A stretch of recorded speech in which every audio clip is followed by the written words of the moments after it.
Hello, my wonderful people. Good morning, good afternoon, good evening, good night, depending on your time zone or anytime you are coming across this platform, Linda's TV show. If it is your first time and you like what we are doing here, after watching this video, kindly subscribe, put on your notification bell to all notifications. In that way, you will be able to know when we upload a new video. I want to appreciate YouTube for creating this wonderful platform which we are using to disseminate information to the members of the public. At the same time, I want to put a disclaimer that here in Linda's TV show, I do not promote violence, I do not promote hate speech, I do not promote misleading information. Myself, I don't like it. We react to all forms of videos. So I also want to remind YouTube that a call for self-determination is never a call for war. COS trip to Kaduna was part of his visit to Zaria to attend the passing out parade at the depot Nigerian Army slated for Saturday, 22nd of May 2021. It is worth noting that the movement of service chiefs out of station Abuja is with the prior knowledge of the Chief of Defense Staff, the Honorable Minister of Defense, and the Presidency. So why was a meeting scheduled for about the same time that this late COAS was to have departed for or arrived Kaduna, and why the insistence that he should not be represented? In any case, the COS informed me that in view of the meeting, they would depart the flag house, official residence of the COS at Airu, at about 15:30, which will be 3:30 in the afternoon, after attending the meeting and also after Jumat prayers for the airport. They expected to arrive the airport at about 4 o'clock, board the aircraft at about 4:10 p.m. to 4:15 p.m. and depart for Kaduna at about 16 hours, which is at about 4 p.m. I was informed that they had arrived the presidential wing of the airport. I then sent off from the Stallion House, official residence of the GOC, with my entourage in a convoy, and arrived Air Force Base at about 16:15 hours. That is 15 minutes past 4:15 p.m. For reasons that I cannot understand till today, the flight was delayed for over an hour and did not take off until 5:30 in the evening or thereabout. The reason for the delay, as I was informed, was that there was issue with the aircraft that was initially assigned for the mission to convey Atairu and his entourage, and that it had to be changed. Meantime, there was a meteorological alert that Kaduna airspace was going to experience heavy rainfall, accompanied with storm, so wind shear, right? And it was advised. So already the cloud had formed in Kaduna, which was visible to us at the airport. As a matter of fact, the cloud was so thick, which was indicative of a massive storm. I began to nurse doubt about the flight. At some point, I voiced my doubt to Air Commodore Iyamu and others, right? I even suggested that they should advise Abuja weather condition with a view to having the flight cancelled. At that point, I was informed that the aircraft was airborne. That was 5:45 p.m. I became concerned as to whether the aircraft would be able to land at the airport in such a heavy rainfall, storm, right? Thus, I was not surprised when Air Commodore Ilo informed me that we had go to the what's that? We had to go to the civil whatever. Anyway, as the nav runway was not long enough to enable the aircraft to land under the atrocious weather conditions. So we then set off for the international airports, but at a snail speed due to the heavy rain, which was accompanied by shale and all that, right? So according to me, I said I couldn't see any aircraft on the runway. I frantically looked around, and by far side of the runway was a fireball. It was the aircraft conveying the General Atairu. We got out the vehicles, crossed the runway, and approached the burning aircraft. Firefighters were on hand to put out the blaze. At some point, we had to pull back due to fear of exploding cylinders. We later recovered the corpses of the 10 passengers on board the ill-fated plane, far from where the plane wreckage was. Apparently, their bodies, which were on fire, were flung from the aircraft before it came down, already in flames. Furthermore, the aircraft, or what was left of it, at least what I could recollect, was on a relatively flat grassland. There was no crater. This was indicative of a mid-air collision. So, what caused the aircraft to explode? I wonder what the Air Safety and Accident Investigation Bureau report says about the incident. It was never made public, by the way. So, Al-Kafi further queried, was the flight deliberately delayed in order to be caught up in the rainstorm? Was the aircraft sabotaged, which caused it to explode mid-air? Was the explosion caused by explosives? Was a bomb planted in the aircraft or contained in a parcel, which a passenger knowingly carried? So, Al-Kafi is now asking Tinubu to please investigate, because he strongly believes that they killed the guy, because he stated, I was president of the BOI, with members and secretary drawn from the NCS, NIS, DSS, NIA, ONSA, that is the Office of the National Security Advisor, the one where Riba today now anyway, NFIU, and the Board of Inquiry, which largely conducted its work as an investigative body, was tasked to investigate circumstances surrounding the illegal smuggling of petroleum products contained in 168 oil tankers into Benin Republic through a single smuggling route in Ilesha, Bariba in Kwara State. So in his petition, he said the petition stated that the BOI made a significant discovery regarding the relationship between the smuggling rackets, the terrorism besetting the Northeast, the banditry kidnapping for ransom, which was at its formative stage in the Northeast and part of North Central geopolitical zones at the time, right? He said the illegal mining of minerals in the Northwest and North Central, and large-scale laundering of mostly funds meant for counter-terrorism insurgency operations that was ongoing mostly in the northern regions of the country. A syndicate which had extensive network in the country, as well as being affiliated to international criminal network, was at the center of moving finances for terrorism, for other criminal activities stated above.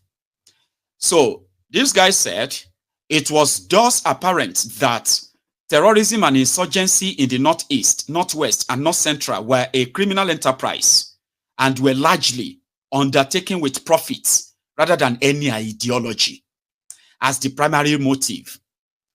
Thus, we at the BOI arrived at the obvious conclusion that progress cannot be achieved except the financiers, collaborators, supporters, and the leadership of the terrorist and insurgent groups are identified and the network dismantled.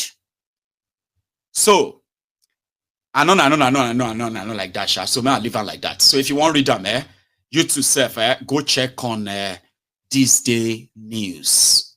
This was a place where somebody said they were working to track the terrorism sponsor, financiers, and they pulled the string inside the presidency of Boko Haram, and they killed Atairu, arrested other people who are working on that investigation. And today, except for the eastern part of Nigeria, which has remained so resistant, the rest of Nigeria is now paying ransom to terrorists. The ransoms that are being paid to terrorists, people are asking, where does this money go? Where does this all money go? All the money paid, all these billions, where do they go? Say, well, Their financiers, those who give them the guns and all of that to unleash the terror on you, they are those in government. Now, somebody is writing the Kolu the drug baron, okay? In whose time, Nigeria has further deteriorated beyond control. That, listen, the money that was meant to be used for fighting terrorism, they shared the money. And I remember when John Kerry, that was Obama's Secretary of State, if I remember right. It was John Kerry, right? John Kerry, who played a very big and huge role representing the interest of American government in bringing to power these terrorists, right? Bukwari said their investigation showed that the money meant for arms purchase to fight terrorism under PDP, the money was shared. John Kerry eventually also bought the lie too. You know what I mean? It was a sharing galore. It became an industry. Terrorism in Nigeria became an industry. But guess what? 7 or 8 years ago, this was their talking point. But 8 years after, the situation has gone worse. How many of you remember this? When Nigeria's President Buhari took office last spring, he inherited a military that was underpaid, underfed, and unable to protect the Nigerian people from Boko Haram. And one reason is that much of the military budget was finding its way into the pockets of the generals. And just this week, we saw reports that more than 50 people in Nigeria, including former government officials, stole $9 billion from the Treasury. I used to be a prosecutor, and I know how hard it is to hold people in positions of public responsibility accountable. But I also know how important it is. The fact is, there is nothing, absolutely nothing more demoralizing, more destructive, more disempowering to any citizen than the belief that the system is rigged against them and that people in positions of power are, to use a diplomatic term of art, crooks who are stealing the future of their own people. And by the way, depositing their ill-gotten gains in ostensibly legitimate financial institutions around the world. Corruption is a social danger because it feeds organized crime. It destroys nation states. It imperils opportunities, particularly for women and girls. It facilitates environmental degradation, contributes to human trafficking, and undermines whole communities. It destroys the future. Corruption is a radicalizer because it destroys faith in legitimate authority. It opens up a vacuum which allows the predators to move in. And no one knows that better than the violent extremist groups who regularly use corruption as a recruitment tool. Corruption is an opportunity destroyer because it discourages honest and accountable investment. It makes businesses more expensive to operate. It drives up the cost of public services for local taxpayers, and it turns a nation's entire budget into a feeding trough for the privileged few. And that is why it is imperative that the business community of the world starts to demand a different standard of behavior. We will work with you to build a Nigeria that is not corrupt. I bring you a message of hope.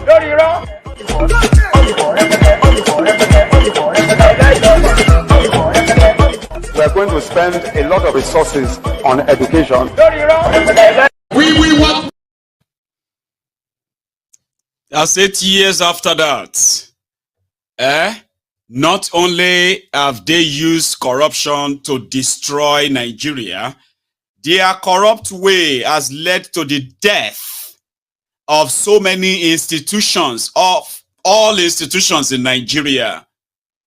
And because of this, the death of Nigerians, and the lives of Nigerians became worthless to these criminals. That's the consequences of corruption. I mean, what would you say if your family member is kidnapped in Nigeria, and then you run down to the police? Oh, police, oh, they've kidnapped me. Please help us, help us. And the police then started taxing you. I'm talking about extorting you. Okay. Then you pay them money. You paid police money. And then they advise you to go and pay the terrorists the ransom. What? Now, so now they do for here. Somebody shared that on this guy's platform. Take a look. Trying to do something bad, or was he trying to rescue himself? No, the Nigerian government, they encourage people to pay ransom to kidnappers. See case where they do for papi, they pack a whole family. Yes, the family go to the police. Police talk to me, then bring 250,000 naira. Abi? Yes, sir. They collect microphone. These people look for money. They can't manage, raise how much? As at the last time I discussed with them, they said they raised 7 million. Yes, no, they said nothing. Between them and police. Okay, 250,000. They can't raise how much out of the 250,000? They didn't tell me how much they raised. They said they raised 100,000 naira, gave to the police. And the police now said, okay, now, when I don't give this 100,000, make una go settle with the kidnappers. After they don't release the people, then you can come back, we will track them. You are very correct. You are very correct, sir. Your brain is sharp. So you can imagine, people were supposed to rescue you, they tell you to say go and cooperate. Even though I not go blame the police.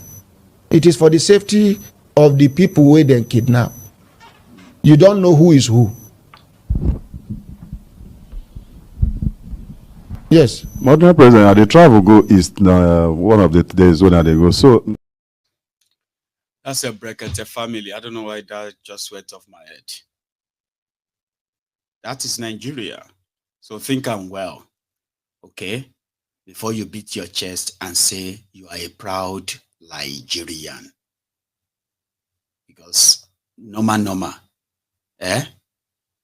we believe that majority of you say that and kind of believe it. You may not agree, sure you get, and you don't have to agree. It's the fact that you have mental health problem. Sure you get, it's a mental health problem for anybody who is honest and sincere, okay, and see what a mess they've made of this Nigeria, and then you look up and you beat your chest and you say you are a proud Nigerian. We're in now. But again, you have the liberty to disagree. I am not going to have to argue that with you because I do know your condition. Person they argue with somebody where they tell you say is a proud Nigerian. Whatever happened, Nigeria is still my country. I am still going to be proud of the country. I am still going to be praying for the country. One of these days, God is going to. So how could you not be engaging? You're arguing with somebody like that, whether they are young or whether they are old. You will not get mental problem. You they argue with people like that, trying to explain to people like that. Just direct them to Mayegun, and if they are curable, try and cure them. If they are not if they are irredeemable, so be it. Or let's go and save their children. For those of them who have already who have reproduced. Have you seen the can? Have you heard from them lately? I know a lot of you have been so on the edge, especially with the issue of insecurity, the issue of economy, the hardship, and the rest of that. At a point, I heard some of you were so mad that you are calling on the CAN, Christian Association of Nigeria. What are you doing? How can you just keep quiet? How can you watch when they are killing us and killing all the Christians and leave them alone? They are useless. They are not. Those are the people who don't believe anything about the Christian Association of Nigeria, the conglomeration of politicians wearing gowns. Here you get, and they can read the Bible offhand. Let us open the book of what? Book of life. Book of life, book of lie. It's just like one weary that is putting on a whole bed sheet on his head to make him look different from, to look different from you. And say, yo, mental basel, afa shaking la lati, baba koshi down your blanket. You know what I mean? Because you can read Arabic. Because me, I cannot read Arabic now. So you are different from, you are not, Papa. You know that kind of thing. So there are people already who are like seeing all those, gown wearing politicians who can read the Bible. They call them Christian Association of Nigeria. I don't even know what you expect of them. They are not like the American evangelicals. You know the American evangelicals, politically one strong gone. Here you get anything where has to do with their interests. Baba, religiously, politically, they know they joke with them. They will publicly endure and campaign and say, yes, that's what we want. The American evangelicals. I think they are Trump's favorites. And a lot of people are like, Trump, Christian, how they take a match together? You would have to find out yourself. But I'm just saying the influence of those who call in the name of God to lead the folk, the children of God, in the place of turmoil, in a country of ruin, where the criminals doing all of this are their friends. They are not supposed to be friends. Whatever you are going through, they will tell you to pray. Defending. Are these the people you are expecting to speak up when the Fulani terrorists come and kill you? Are these the ones you are looking up to? Those ones that will tell you that if you are a Muslim, they say you don't turn to Mataya. You killed my daughter. You are telling me that my daughter turned Mataya. Mataya of what? You killed my daughter. He said, but Allah said, Allah, Ogbeni, they preach to me like that, oh. Sure you get. You kill my daughter, they tell me, say, she's Mataya. Mataya Kini. Mataya come my Sakuni. See, you killed my daughter and you say, God, can you coin to let us pray. Baba share very showful. But look at this one, so 63,000 Christians have been slaughtered. Emphasis, Christians killed by the jihadist terrorists up north. Visit the president for the first time. Can we know what has brought you? This was them when they met with Kolu, by the way. They met with Kolu. And after meeting with Kolu, they came back. Baba, they were doing the Vuvuzela job better than some of you. Online alimajiri, Facebook adsmen, social media bandits. You see these ones? After meeting Kolu, almost see adverts, Nabi. Visit the president for the first time. Can we know what has brought you? Yes, the general elections of 2023 have come and gone.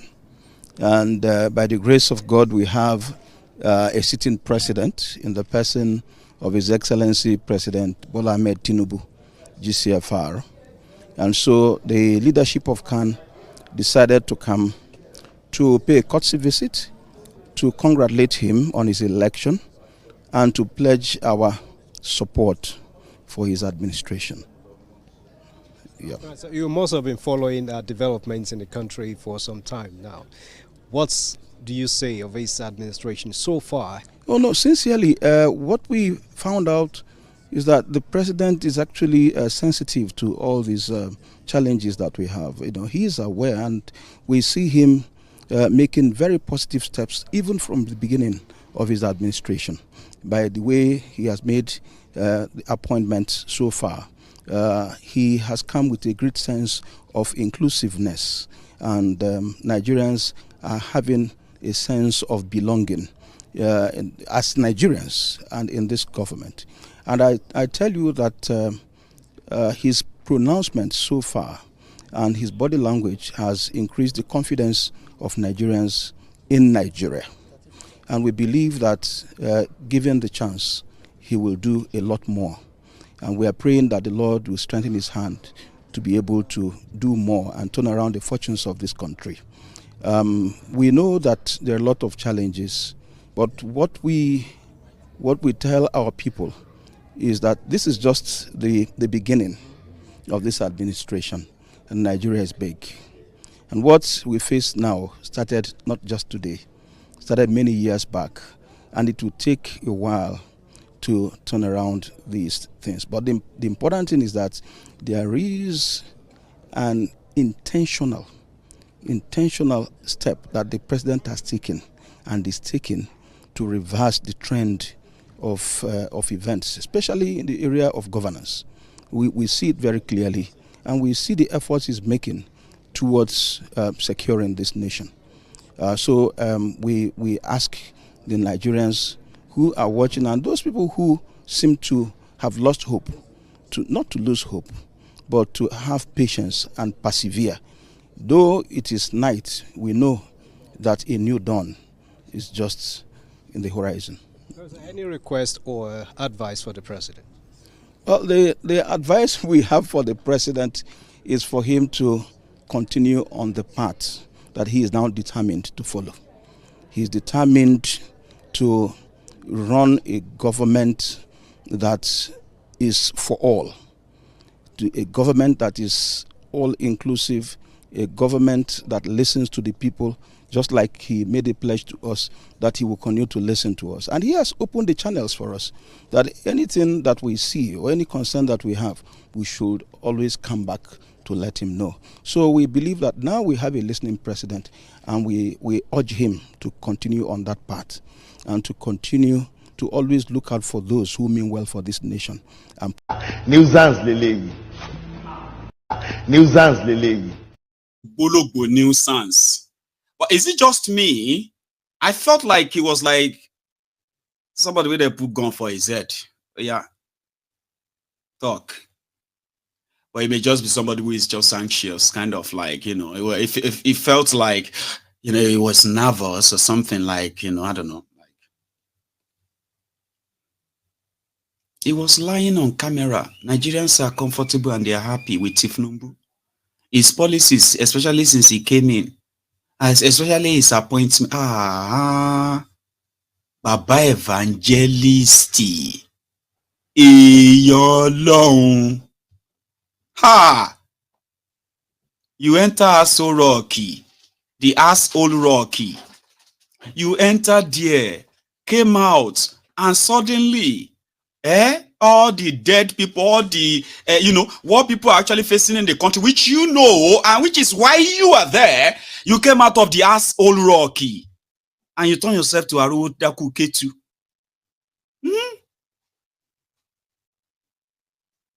Well, people will feel hire fake bishop, fake this, fake that. What else can they not do? But that's the Christian Association of Nigeria. Nigeria Christian Association. They are leaders. They are praise singers, opportunists, chancers, scroungers, scoundrels, pickpockets. Everyone is just taking advantage as much as it comes around. Like, that is why they can't go back to their churches and tell their congregants the truth. Because the truth may lead all their congregations here and there. It may lead them straight to the streets. Because they will know that they've been wasting their time praying for a lot of things that they could actually fight for and get and not bother God about them. So that you can bother God with something more important. Something more personal, more important. Not because you never chop. Or because you can't pay the school fees of your children. Simply because the economy is what it is. You've got no job. They can't go back. You will never have Martin Luther King in any of their churches in Nigeria. Nobody won't do any savior, save the people, preacher. No, tell the truth. Like, they are all chancers. And that's why they say, now you go fight for yourselves. Nobody is going to fight for us. Now, let me put everyone on break. So if you haven't really... My wonderful viewers for watching this video together with me from the beginning to the end. Like I said before, if you like what you see here, if you like what I do in this platform, as you have finished watching this video, please hit that red button that says subscribe and put on your notification bell to all notification. In that way, you'll be able to know when I upload a new video. Share my videos, leave your comments in the comment section constructively. Until I meet your way again in my next video, I still remain your Linda's TV show. Bye-bye.